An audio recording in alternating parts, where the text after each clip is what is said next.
मैं Om Prakash Singh Shri Vishwanath inter college कला सुल्तानपुर के प्रांगण में कक्षा 9 के सभी छात्र छात्राओं का स्वागत करता हूं और पिछले वर्ष की भांति इस वर्ष भी कोरोना काल में आप लोगों को जीव विज्ञान के बारे में जानकारी देने जा रहा हूं। पहले तो आप यह समझो कि जीव विज्ञान शब्द की जानकारी लैमार्क तथा ट्रेविरेनस लैमार्क तथा ट्रेविरेनस नामक वैज्ञानिकों ने दी।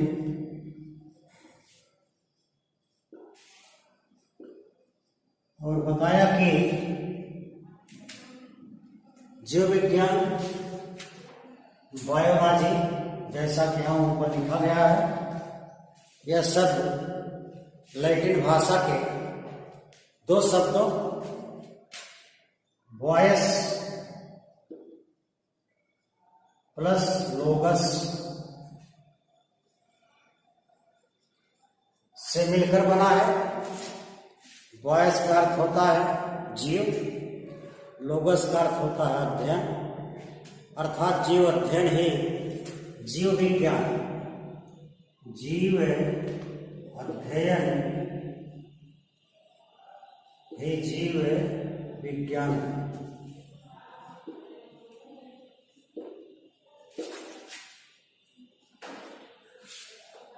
आइए अब हम सब जीव विज्ञान के प्रथम अध्याय जीवन की मौलिक इकाई कोशिका के बारे में जानकारी करें। तो आप लोग ये समझो कि जीवन की मौलिक इकाई कोशिका ही जीवन का आधार होते हैं हम सबका, और इस पृथ्वी पर पाए जाने वाले सभी प्रकार के जीवों का शरीर कोशिका के द्वारा बना होता है। और बच्चों, वह कोशिका प्रारंभिक चरण में बहुत छोटे आकार की होती है। यह समझो कि सुई के पिछले हिस्से के बराबर उसका आकार।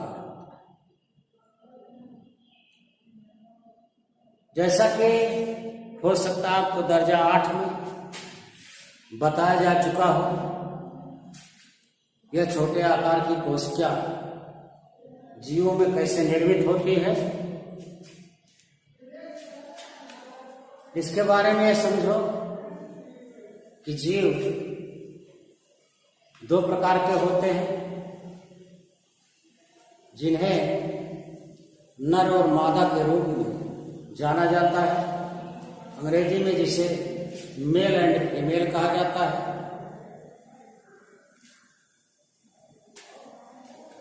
मेल या नर या पुरुष जिसे कहा जाता है। दर्जा 8 में आपको उसके जनन अंग के बारे में बताया गया होगा,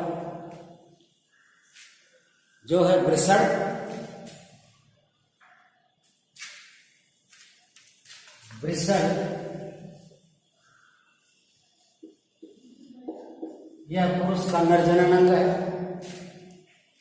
जंतुओं में, लेकिन पौधों में इसी नर जनन अंग को पुंकेसर कहा जाता है। जैसा कि पुष्प में आपको बताया गया होगा।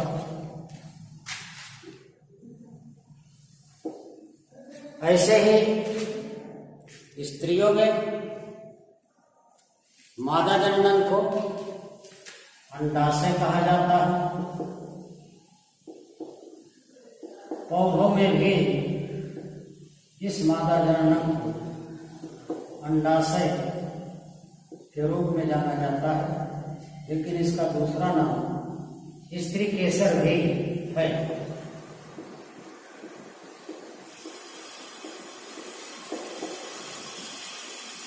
इन दोनों जनन अंगों से उत्पन्न होने वाली जननी की इकाई को शुक्राणु और परागकण के नाम से जाना जाता है।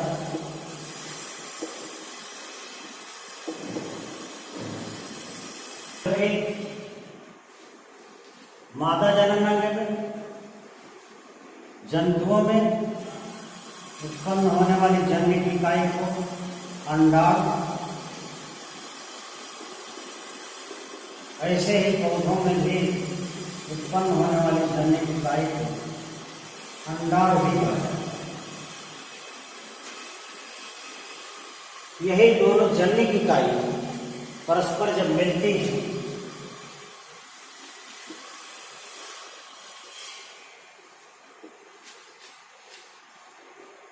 तो इनके मिलने से एक नई रचना का निर्माण होता है, जिसे कहा जाता है युग्मनज। अंग्रेजी में बच्चे इसे कहते हैं जाइगोट, सुई के पिछले हिस्से के बराबर, और उसी में चाहे जंतु का शरीर होता है या पौधे का शरीर होता है, छिपा होता है। वैसे ही जैसे बरगद के छोटे से बीज में बरगद का बहुत बड़ा वृक्ष छिपा होता है, या पीपल के छोटे से बीज में पीपल का बहुत बड़ा वृक्ष छिपा होता है, वैसे ही जंतुओं का शरीर युग्मनज में छिपा होता है। जैसे मानव में लिया जाए तो मानव की मादा में, तात्पर्य स्त्री में, यह युग्मनज स्त्री के गर्भ में 9 महीने तक अनेक परिवर्तनों के पश्चात एक शिशु के रूप में जन्म लेता है। उस शिशु का विकास किसके द्वारा हुआ? उस छोटी सी कोशिका के द्वारा। और वह कोशिका किसके द्वारा निर्मित हुई? शुक्राणु और अंडाणु से, या परागकण और अंडाणु से, जो युग्मनज के रूप में बचे। उसी में अनेक परिवर्तनों के पश्चात वृक्ष का जन्म होता है, या जंतुओं में जंतु शरीर का विकास। आज हम लोग उसी कोशिका के बारे में जानकारी करने चल रहे हैं। तो कोशिका के बारे में मुख्य जानकारी ये समझो कि कोशिका की जानकारी सर्वप्रथम रॉबर्ट हुक ने दिया, बाद में स्लाइडर और स्वान ने कोशिका सिद्धांत प्रस्तुत किया है। रॉबर्ट हुक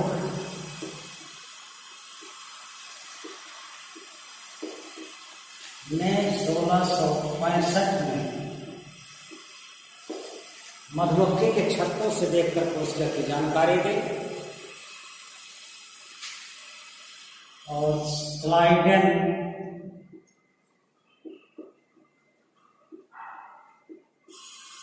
तथा स्वान ने कोशिका सिद्धांत बताया। ऐसे ही कोशिका के भीतर पाए जाने वाले पदार्थ, मैटर या द्रव्य को जीव द्रव्य कहा जाता है, जिसकी जानकारी Huxley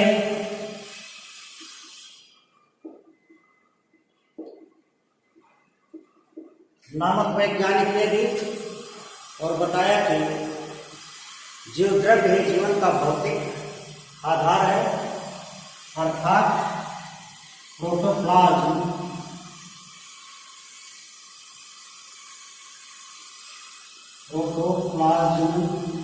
is the physical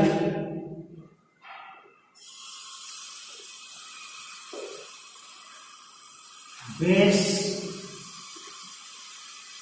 of life, अर्थात जीव द्रव्य जीवन का भौतिक आधार है, जो कोशिका के भीतर एक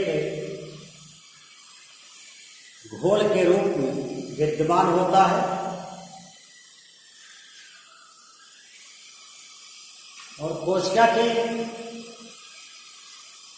अनेक अंगों की जानकारी, उसके शेष भागों की जानकारी, छोटे बड़े आकार की कोशिका की जानकारी पीडीएफ में आपको भेजा जा चुका है।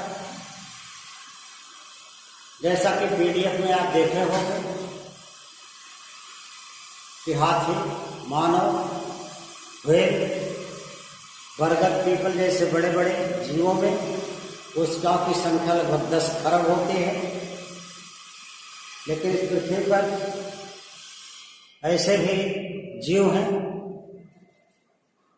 जो एक ही कोशिका से बने, जैसे जीवाणु या बैक्टीरिया का नाम आप सुनते, शैवाल में क्लेमाइडोमोनास का नाम आप सुनते हैं, ये एक कोशिकीय जीव। अब वह कोशिका जो किस आकार की होती है, उसका फिगर या चित्र कैसा होता है, उसको हम बोर्ड पर बनाने चल रहे हैं। आइए हम सभी एक नई ऊर्जा के साथ कोशिका के चित्र का चित्रांकन करें। ध्यान इस बात का रहे कि आप अपने स्वास्थ्य को स्वस्थ रखते हुए, मस्तिष्क को विकसित रखते हुए, केंद्रित करते हुए चित्र को ध्यान से देखें और उसको प्रारंभ किया जाए। एक प्रकार से कहा जा सकता है, बॉडी फिट तो माइंड हिट के साथ आइए हम शुरू करते हैं। पहले पादप कोशिका का चित्रांकन करने हम चल रहे हैं। आप देखो इस तरह से पादप कोशिका आप बनाएंगे।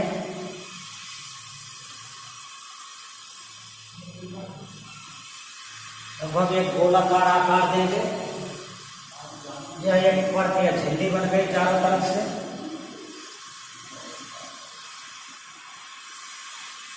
और यह झिल्ली जो बनाई गई है, बच्चों इसे कहते हैं कोशिका कला, अंग्रेजी में प्लाज्मा मेम्ब्रेन कहते हैं। आगे चल करके अभी इसका नामांकन हम लोग करेंगे। पहले यह चित्र को अंकित करें। अब मध्य में देखिए एक रचना हम बनाने जा रहे हैं, आप भी साथ में बनाएं।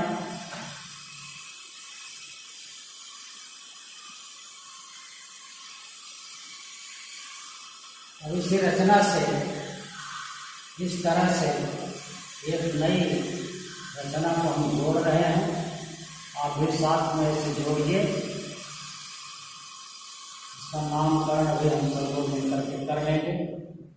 इनसे भागों का नाम क्या है, ऐसे देखिए। बनाते समय ध्यान आप दें, जो ये नली बनाई जा रही है, इसका व्यास लगभग हर जगह बराबर है। व्यास तो आप समझते ही होंगे। ये देखिए, इसके बीच के स्थान को इसी को व्यास कहा जाता है। इस तरह क्रिया इसे ही बना दें।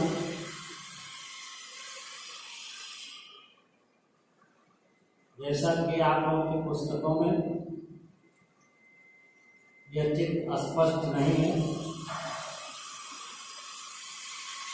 लेकिन मेरे द्वारा बनाए जाने वाले चित्र को आप अंकित करेंगे तो आपको चित्र बनाने का एक अभ्यास हो जाएगा। अब इसी रचना पर छोटे छोटे कार्य आगे डालते हैं हम लोग। पूरी रचना पर ऐसे ऐसे कण डाल लीजिए। इस तरह से सभी पूरी रचना पर ऐसे कण डालते चलिए।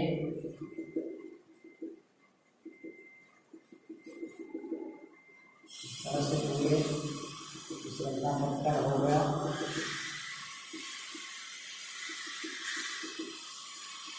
इसी तरह से आप देखेंगे इधर भी दो रचनाएं बनाई गई हैं, इन पर भी इसी प्रकार से कण डालिए। कण डालते समय आप इस बात का ध्यान रखें जिससे स्पष्ट रहे इस पर कण डाले गए हैं, ऐसा ना हो दिखाई न पड़े।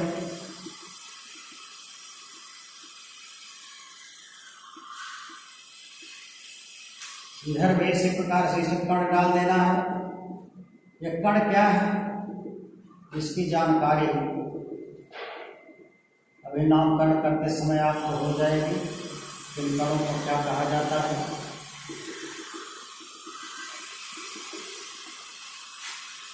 देखो पादप कोशिका में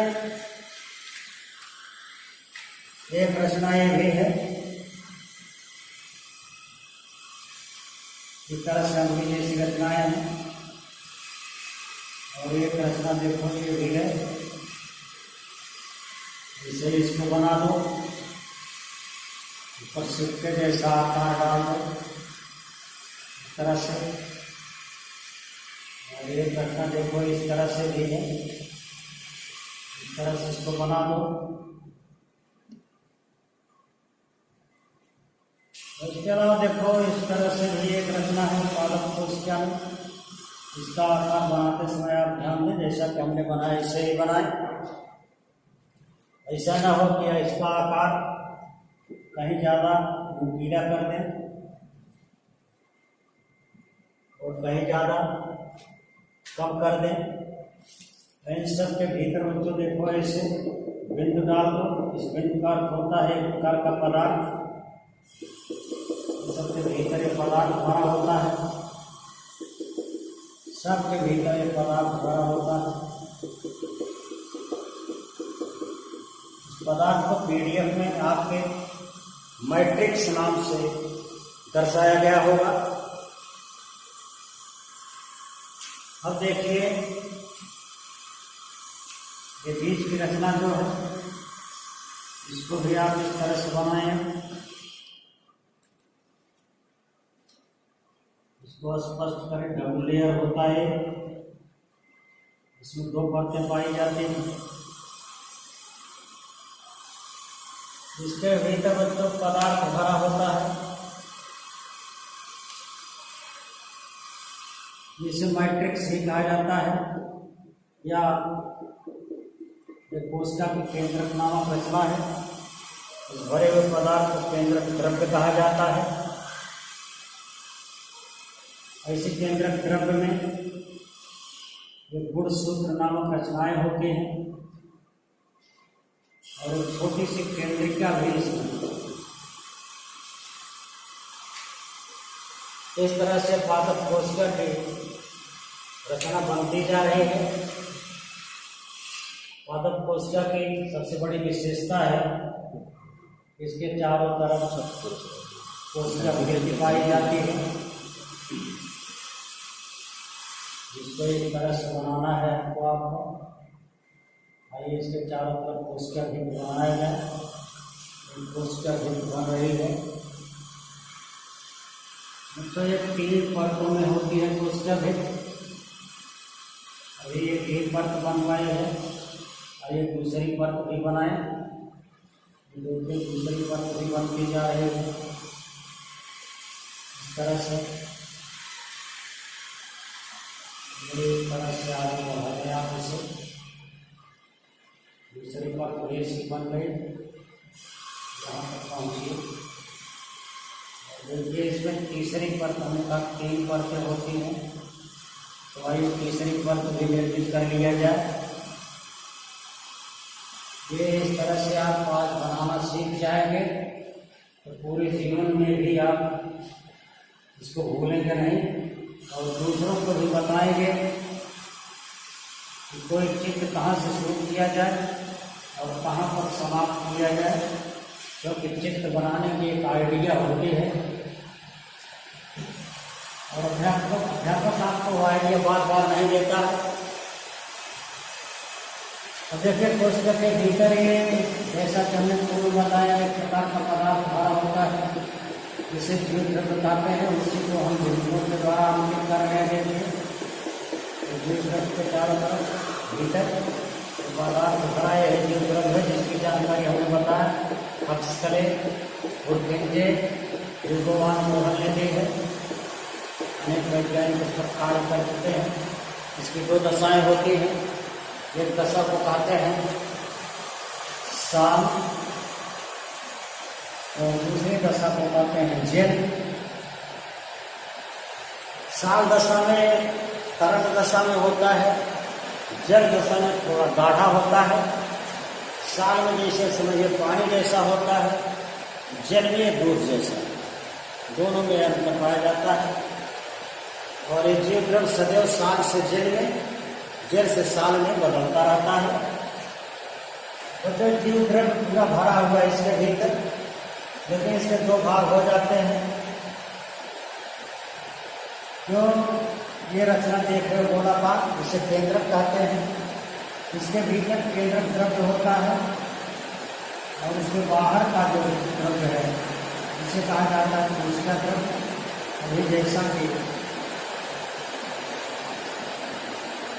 चित्र में अंकित किया जा रहा है, नामकरण आइए हम लोग करते हैं इसका। देखिए पहला पार्ट इसका जो है सबसे बाहर है,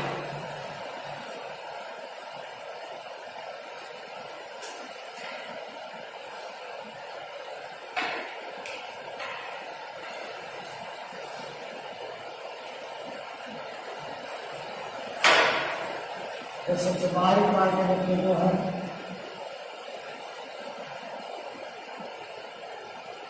ये है सेल वॉल।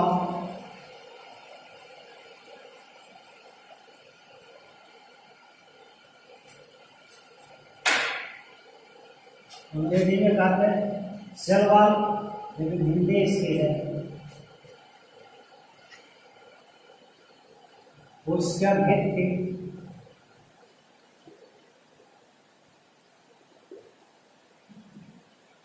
तो केवल ये पादप कोशिका में पाई जाती है, जंत कोशिका में नहीं पाई जाती।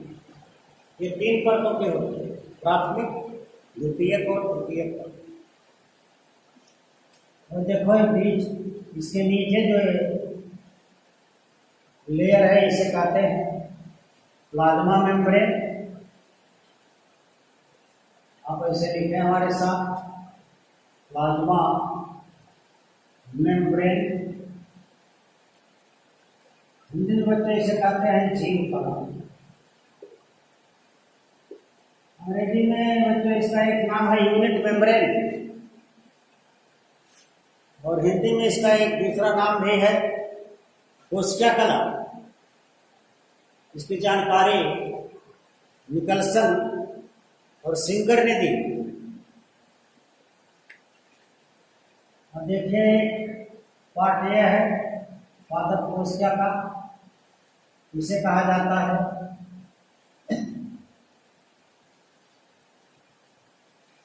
Chloroplast, CH, yellow, RO, प्लास्ट। अंग्रेजी में, हिंदी में इसे कहते हैं पर्णहरिण। वर्ण है हरिण में। देखो बच्चों शब्द से ही अर्थ स्पष्ट है। पर्ण माने होता पत्ती, हरिण माने हरा पदार्थ। आप पौधों की पत्तियों में देखें, पत्तियां हरे रंग की होती हैं, इसी कारण इसका नाम रखा गया है पर्णहरिण। अंग्रेजी में क्लोरोप्लास्ट। और ये अगली जैसी रचनाएं जो है इन्हें कहा जाता है गाल्गी काय। अंग्रेजी में GOLGI, गाल्गी बॉडीज, BODIES।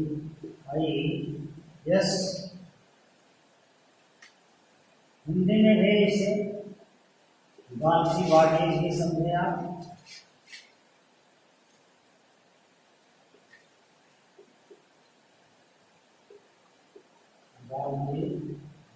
जी समझे। और देखें नली जैसी रचना जो है,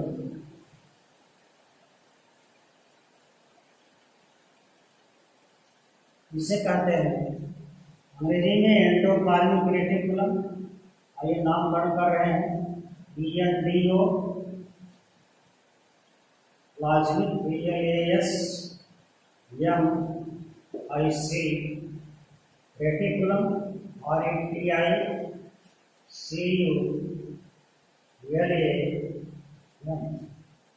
हिंदी में बच्चे इसे कहते हैं अंतः प्रद्रव्य जालिका। अंतः प्रद्रव्य जालिका नाम से इसे जाना जाता है। ध्यान देंगे इसी पर, देखो लाल रंग से हमने स्पष्ट किया है, छोटे छोटे कण हैं, इन कणों को कहा जाता है राइबोसोम, RIBOSOM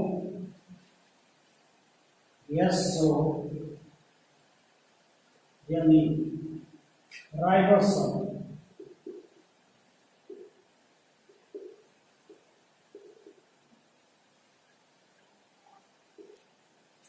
वैसे ही देखिए एक रचना ये है, इसे कहते हैं वैक्यूल, VACUOL, वैक्यूल। हिंदी में कहते हैं रेक्टिका।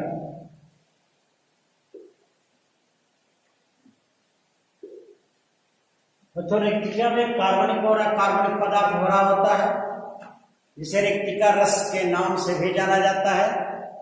आप सोचेंगे कि कार्बनिक और अकार्बनिक पदार्थ क्या है। कार्बनिक पदार्थ को अंग्रेजी में ऑर्गेनिक मटेरियल कहते हैं, अकार्बनिक पदार्थ को इनऑर्गेनिक मटेरियल कहते हैं। कार्बनिक पदार्थ का अर्थ होता है जिसमें कार्बन की मात्रा हो, जैसे कार्बोहाइड्रेट, प्रोटीन, वसा, विटामिन, ये कार्बनिक पदार्थ हैं जो गेहूं, चावल, मक्का, आलू, शक्कर में पाए जाते हैं। ऐसे ही प्रोटीन के रूप में मांस, मछली, अंडा, दूध, काजू, बादाम, अखरोट में भी कार्बनिक पदार्थ है। वसा, तेल, घी कार्बनिक पदार्थ है। ऐसे ही सब्जियां जो है उनमें विटामिन पाई जाती है, भी कार्बनिक पदार्थ है। फिर आप सोचोगे कि मास्टर साहब कार्बनिक पदार्थ क्या कहे जा रहे हैं। बच्चों इसका अर्थ है जिसमें कार्बन की मात्रा। आप फिर सोचोगे कि कार्बन कैसे क्या है, तो हम बता रहे हैं आपको, समझे, बहुत सरल भाषा में। कार्बनिक पदार्थ में कार्बन है, पहचान क्या है। कार्बनिक पदार्थ को आग पर रखो और वो जलने लगे तो समझो कार्बनिक पदार्थ है। जैसे गेहूं, चावल, मक्का, काजू, बादाम, अखरोट, दूध, मांस, मछली, अंडा, सभी प्रकार की सब्जियां, तेल, घी आग पर रखो सब जलेंगे। अरे अपने शरीर को ही देख लो, अपनी अगुली आग पर ऐसे रखो वो भी जलने लगते हैं। इसका मतलब हमारे शरीर में भी कार्बनिक पदार्थ है और अकार्बनिक पदार्थ भी। बच्चों अकार्बनिक पदार्थ का अर्थ होता है जो आग में न जले, जैसे sodium, potassium, iron, iodine, sulphur, phosphorus, कई नाम हमने आपको बता दिए। अब आप कहेंगे कि सोडियम क्या है। नमक खाते हो ना, नमक का सूत्र है NaCl, जो सोडियम है। फास्फोरस, फास्फेट खाद खेत में डालते हो, सुपर फास्फेट भाई, उसी में है फास्फोरस। सल्फर छिड़काव के लिए घर में लोग लाते हैं, खेतों में छिड़कते हैं, सल्फर या गंधक वही। आयरन माने लोहा, इस तरह से जिंक माने जस्ता। ये सब हमारे शरीर में या पौधों के शरीर में या सभी जंतुओं के शरीर में पाया जाता है और इस रेक्टिका में भी पाया जाता है और कोशिका में भी पाया जाता है। जितने भी अंग हैं इसके सब में मैट्रिक्स के नाम से जाना जाता है, जिसमें कार्बनिक और अकार्बनिक पदार्थ पाया जाता है। और इस कोशिका का तो देखो एक भाग ये बच रहा है, इसका नाम क्या है, आइए कर लिया गया। तो इसका नाम देखिए, यहाँ से हम लिखने जा रहे हैं।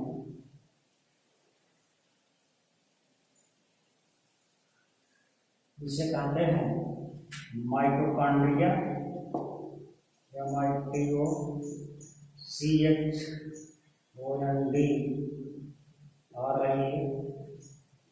इसको बच्चों हिंदी में भी माइटोकॉन्ड्रिया ही समझो, माइटोकॉन्ड्रिया।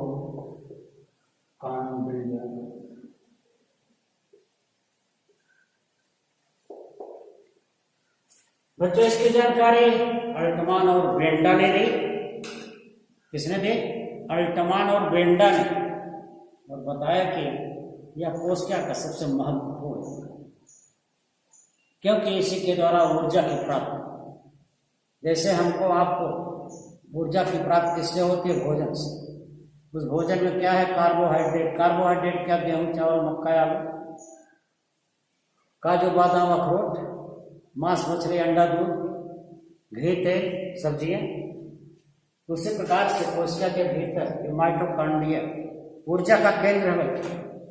हमारे आपके शरीर में जो कोशिका है सब में माइटोकॉन्ड्रिया। और आप सोचेंगे कि हमारे शरीर में कोशिका है, हम देख नहीं पाते। अरे भाई जरा पिन लो या सुई अंगुली में कहीं चुभो दो, वहां से ब्लड आएगा। तो वही एक कोशिका में पिन चुभ गई सुई का, ऐसे ही पूरे शरीर में जगह जगह पिन डालते जाओ, ब्लड आता जाएगा। मतलब सभी कोशिकाओं में ब्लड बहता है। इस प्रकार से देखो एक नामकरण किया गया, और ये नामकरण में थोड़ा सा बाकी है, इसको भी कर लिया जाए। ये देखो पूरे कोशिका में जो द्रव्य भरा हुआ है, इसको पिंड से दर्शाया गया, इसका नाम है बाहर केंद्रक के जो, इसका नाम बच्चों साइटोप्लाज्म, CYTOप्लाज्म, PLASM। हिंदी में कहते हैं कोशिका द्रव्य। कोशिका द्रव्य अर्थात वह द्रव्य पदार्थ जो कोशिका के भीतर पाया जाता है। और ये देखिए यहाँ भी बिंदु से दर्शाया गया है, इसे कहते हैं। हाँ तो बच्चों देखो, ये कोशिका के भीतर एक गोलाकार रचना दिखाई दे रही है, इसे कहते हैं केंद्रक। यह केंद्रक, और इसके भीतर भरे हुए पूरे द्रव्य को कहते हैं न्यूक्लियोप्लाज्म, हिंदी में केंद्रक द्रव्य।